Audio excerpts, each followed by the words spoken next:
بسم اللہ الرحمن الرحیم۔ السلام علیکم دوستو، دنیا بھر کی خبروں میں آج آپ سنیں گے، لیکن اس سے پہلے اگر ہو سکے تو لائک اور سبسکرائب کا بٹن ضرور دبا لیں۔ شکریہ۔ ایران ایٹمی ہتھیار بنانے کی کوشش نہیں کر رہا، امریکہ۔ سرکاری صحافی شہباز شریف سے سخت سوالات پوچھنے پر نوکری سے فارغ۔ ترکی اور روس میں فاصلہ پیدا ہو رہا ہے۔ اسٹیبلشمنٹ اور IMF ٹیکنوکریٹ حکومت بنانے جا رہے ہیں۔ ترکی نے نیٹو میں سویڈن کی شمولیت پر ووٹ دے دیا۔ چودھری پرویز الہی PTI چھوڑنے پر رضامند ہیں، جاوید چودھری کا بھونڈا دعویٰ۔ یکساں سول کوڈ کے خلاف لاء کمیشن کو 46 لاکھ مشورے موصول۔ پاکستان کے ساتھ کھڑے رہیں گے، امریکہ۔ اسرائیل عمران کی حمایت کیوں کر رہا ہے؟ معیشت بحال ہو رہی ہے، پاکستان آسمان کی بلندیوں کی طرف جائے گا، نواز شریف کا دعویٰ۔ تو آئیے چلتے ہیں تفصیل کی جانب۔ مغربی اور اسرائیلی حکام کے ماضی کے دعووں کے باوجود امریکہ کے انٹیلیجنس ادارے کے سربراہ نے ایک بار پھر اعتراف کیا ہے کہ ایران ایٹمی ہتھیار بنانے کی کوشش نہیں کر رہا۔ امریکہ کے انٹیلیجنس ادارے کے ڈائریکٹر کی رپورٹ میں آیا ہے کہ ایران بدستور اپنی تحقیقاتی سرگرمیوں کو جاری رکھے ہوئے ہے۔ اس کے ساتھ ہی اس رپورٹ میں ایک بار پھر اس بات کا اعتراف کیا گیا ہے کہ ایران اس وقت ایٹم بم تیار کرنے اور اس کے تجربے کے سلسلے میں کوئی بھی کلیدی سرگرمیاں انجام نہیں دے رہا ہے۔ اس رپورٹ کو امریکہ کے انٹیلیجنس اور خفیہ اداروں کی رپورٹوں کا نتیجہ اور نچوڑ قرار دیا جا سکتا ہے۔ امریکہ کے انٹیلیجنس ادارے کی جانب سے یہ اعتراف دوستو ایک ایسے وقت میں سامنے آیا ہے کہ جب مغربی اور اسرائیلی حکام بدستور ایرانوفوبیا کے اپنے ناکام پروجیکٹ کو جاری رکھنے کی کوشش کر رہے ہیں۔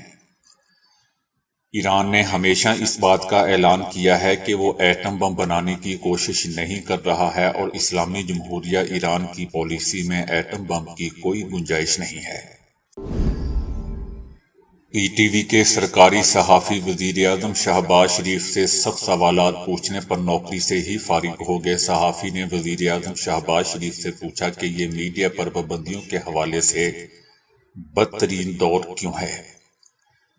حکمرانوں سے سوال کرنا اس وقت بدترین جرم بن چکا ہے۔ آزادی اظہار کی تمام جماعتیں دعوے دار ہیں، لیکن عملی طور پر ایسا نہیں ہے۔ سینئر صحافی اور لاہور پریس کانفرنس کے صدر اعظم چودھری کو وزیر اعظم شہباز شریف سے سخت سوال کرنے پر نوکری سے ہی فارغ کر دیا گیا۔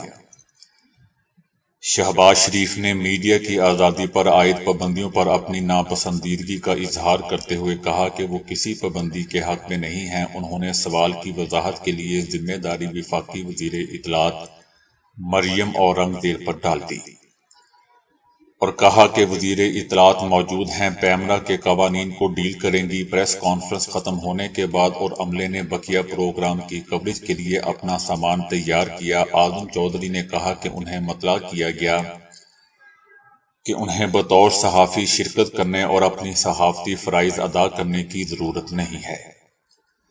صحافی اعظم چودھری نے کہا کہ پہلے مجھے بتایا گیا تھا کہ گورنر ہاؤس میں ایک اور ٹرانسمیشن ہونی ہے جس میں آپ سمیت 2 صحافی ہوں گے، تاہم پریس کانفرنس کے فوراً بعد مجھے کہا گیا کہ اس پروگرام کے لیے آپ کی ضرورت نہیں ہے۔ اس کے بعد میرا ایک اور پروگرام تھا جس میں بطور تجزیہ کار شرکت کرنا تھی، لیکن اس کے لیے بھی مجھے دعوت نہیں دی گئی۔ انہوں نے مجھے زبانی کلامی یہ پیغام دے دیا تھا کہ مجھے آف ایئر کر دیا گیا ہے۔ اس کے برعکس PTV کی انتظامیہ نے اعظم چودھری کے پروگرامز میں شرکت پر پابندی لگانے کے لیے کوئی ہدایت جاری نہیں کی ہے۔ روس کا کہنا ہے کہ ترکیہ ایک غیر دوست ملک میں تبدیل ہوتا جا رہا ہے۔ ترکیہ کے حالیہ اشتعال انگیز اقدامات نے اس ملک کو ایک غیر دوست ملک میں تبدیل کر دیا ہے۔ نیٹو کے اجلاس میں ترکیہ کے صدر نے اس فوجی اتحاد میں سویڈن کی رکنیت کی منظوری کی حمایت کی ہے۔ اس سے پہلے ترکیہ کے صدر رجب طیب اردوان نے یوکرینی صدر سے ملاقات میں اس ملک کی نیٹو رکنیت کی بھی حمایت کی تھی۔ ترکیہ کے ان اقدامات پر رد عمل ظاہر کرتے ہوئے روس نے کہا ہے کہ بدقسمتی سے گزشتہ ہفتوں کے حالات واضح طور پر ظاہر کرتے ہیں کہ ترکیہ مستقل طور پر ایک غیر جانبدار ملک سے ایک غیر دوست ملک کی طرف بڑھ رہا ہے۔ یوکرینی صدر کے دورہ ترکیہ کے بعد اشتعال انگیز فیصلوں کا ایک سلسلہ سامنے آیا ہے، جس سے ظاہر ہوتا ہے کہ ترکی نے یوکرین کی نیٹو میں شمولیت کی کوشش کی حمایت کی اور روس کے ساتھ معاہدوں کے برعکس اوزوف کے رہنماؤں کو رہا کیا۔ اسٹیبلشمنٹ اور آئی ایم ایف ٹیکنوکریٹ حکومت بنانے پر غور کر رہے ہیں۔ جو بات جنرل عاصم منیر نے یہی بات جنرل باجوہ، عمران خان اور تاجروں کے ساتھ کرتے تھے۔ اسٹیبلشمنٹ اور آئی ایم ایف کی گفتگو چل رہی ہے کہ موجودہ سیاسی جماعتیں معاشی اصلاحات نہیں کر سکتی، اس لیے 8 مہینے یا 1 سال کے لیے ٹیکنوکریٹ حکومت آ جائے، اور جو اصلاحات پچھلے 15-20 سالوں میں نہیں ہو سکی وہ ٹیکنوکریٹ حکومت فوج کے زیر سایہ کر دکھائے اور الیکشن اس کے بعد ہوں۔ ملک میں ایک بحث چل رہی تھی اور تاثر دے دیا جا رہا تھا کہ جنرل عاصم منیر مضبوط آرمی چیف نہیں ہے۔ اب یہ میسج دیا جا رہا ہے کہ کمان آرمی چیف کے ہاتھ میں ہے۔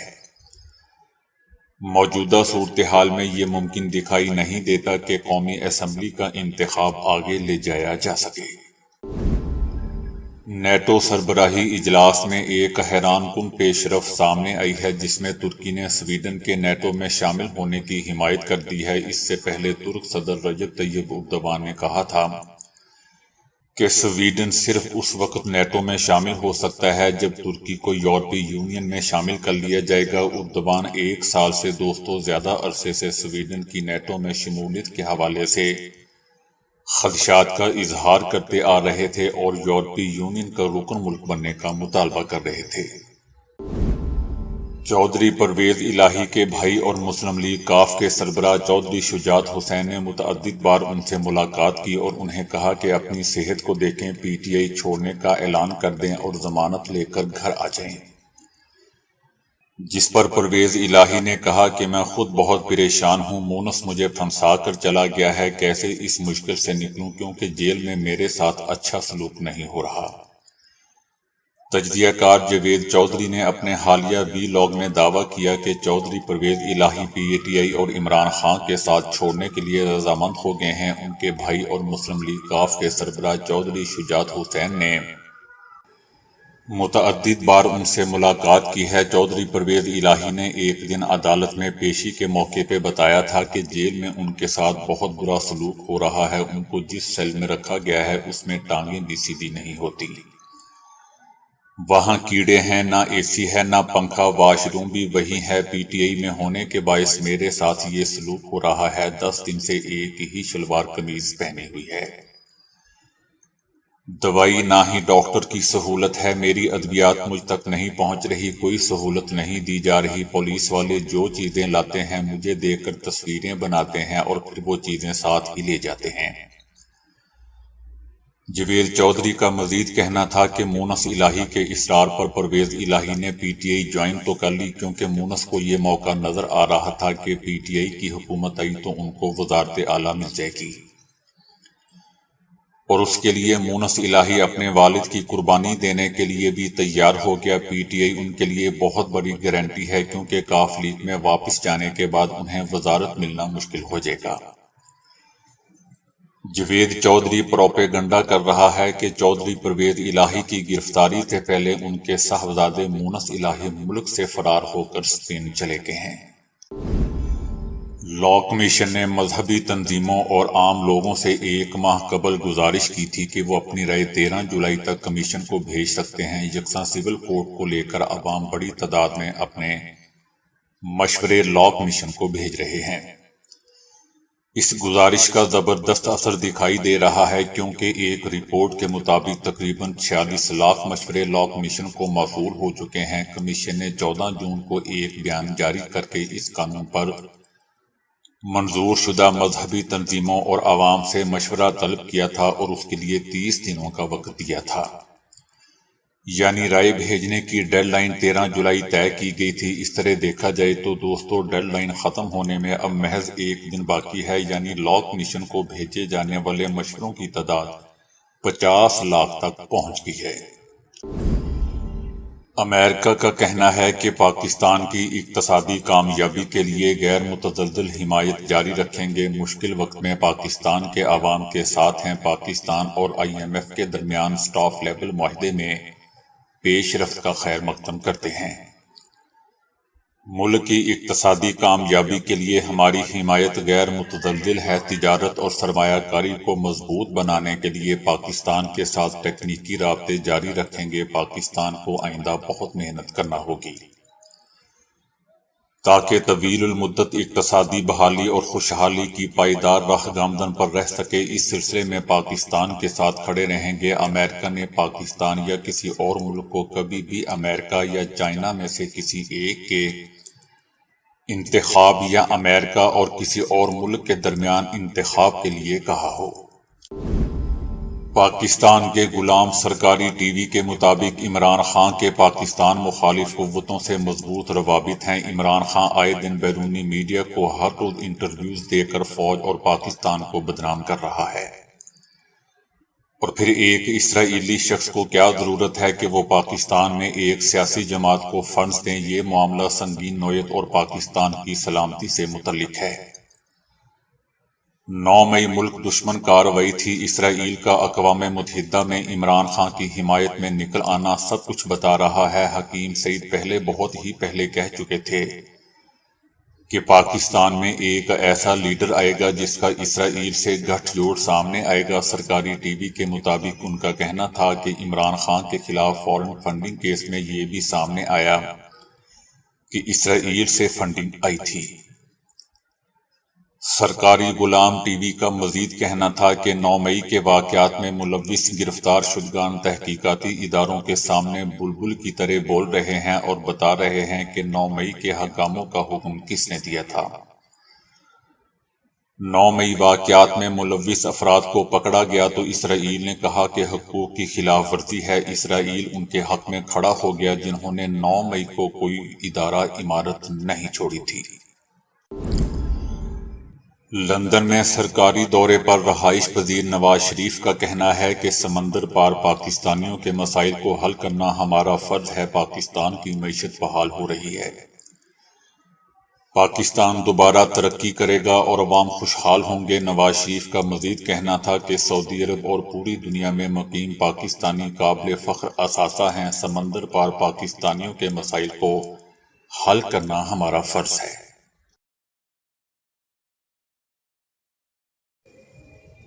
سعودی عرب میں 30 ملین ڈالر یا اس سے زائد دولت کے حامل افراد کی تعداد میں گزشتہ 5 سالوں کے دوران 227% اضافہ ہوا ہے۔ انتہا سے زیادہ دولت کے حامل افراد کے حوالے سے یہ دنیا بھر میں ترقی کی تیز ترین شرح بھی ہے۔ اس ضمن میں توقع ظاہر کی گئی ہے کہ اس کے بعد یہ خطہ دنیا میں دولت کا چوتھا سب سے بڑا مرکز بن جائے گا۔ دوستو، سبز چائے کے بے شمار فائدوں سے زیادہ تر لوگ واقف ہوتے ہیں، تاہم اس کے زیادہ استعمال سے نقصان بھی اٹھانا پڑتا ہے۔ دوستو، آپ میں سے ہی کسی نے مجھے کہا تھا کہ آپ چیزوں یا غذاؤں کے فائدے تو بتاتے ہیں لیکن ان کے ساتھ ساتھ نقصان بھی بتایا کریں۔ بہرحال سبز چائے کا استعمال کولیسٹرول کو کنٹرول اور شریانوں میں خون کی روانگی کو بہتر بنا کر دل صحت مند رکھتا ہے۔ اس کے علاوہ وزن کم کرنے کے لیے روزانہ 1 کپ سبز چائے کارآمد ثابت ہوتی ہے۔ ایک تحقیق کے مطابق سبز چائے ایک دن میں 75 سے 100 کیلوریز کو جلاتی ہے۔ ماہرین کے مطابق سبز چائے کے ٹی بیگ کو گیلا کر کے آنکھوں پر 15 سے 20 منٹ تک رکھا جائے تو اس سے سوجی ہوئی آنکھوں کو بے حد سکون ملتا ہے۔ لیکن دوستو، زیادہ استعمال انسانی صحت کو نقصان پہنچا سکتا ہے۔ ایک دن میں 2 کپ سبز چائے کا استعمال ٹھیک ہے، لیکن اس سے زیادہ استعمال سے انسان کی صحت خراب ہو سکتی ہے۔ سبز چائے کے پودے میں ایلومینیم پایا جاتا ہے جو اعصابی بیماریوں کا سبب بن سکتا ہے۔ زیادہ سبز چائے پینے والوں کے دل کی دھڑکن اکثر تیز رہتی ہے، جس سے بعض اوقات بلڈ پریشر بڑھ جاتا ہے۔ اس کے زیادہ استعمال سے گھبراہٹ، سستی، کمزوری، سر درد اور بھوک کی کمی ہو جاتی ہے۔ معدے میں تیزابیت اور گرمی بڑھ جاتی ہے۔ قبض کی بھی شکایت ہو سکتی ہے۔ بعض اوقات قے اور متلی بھی ہو سکتی ہے۔ طبی ماہرین کے مطابق خالی پیٹ سبز چائے پینے سے جگر کی بیماری ہو سکتی ہے۔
تو دوستو ابھی کے لیے اتنا ہی۔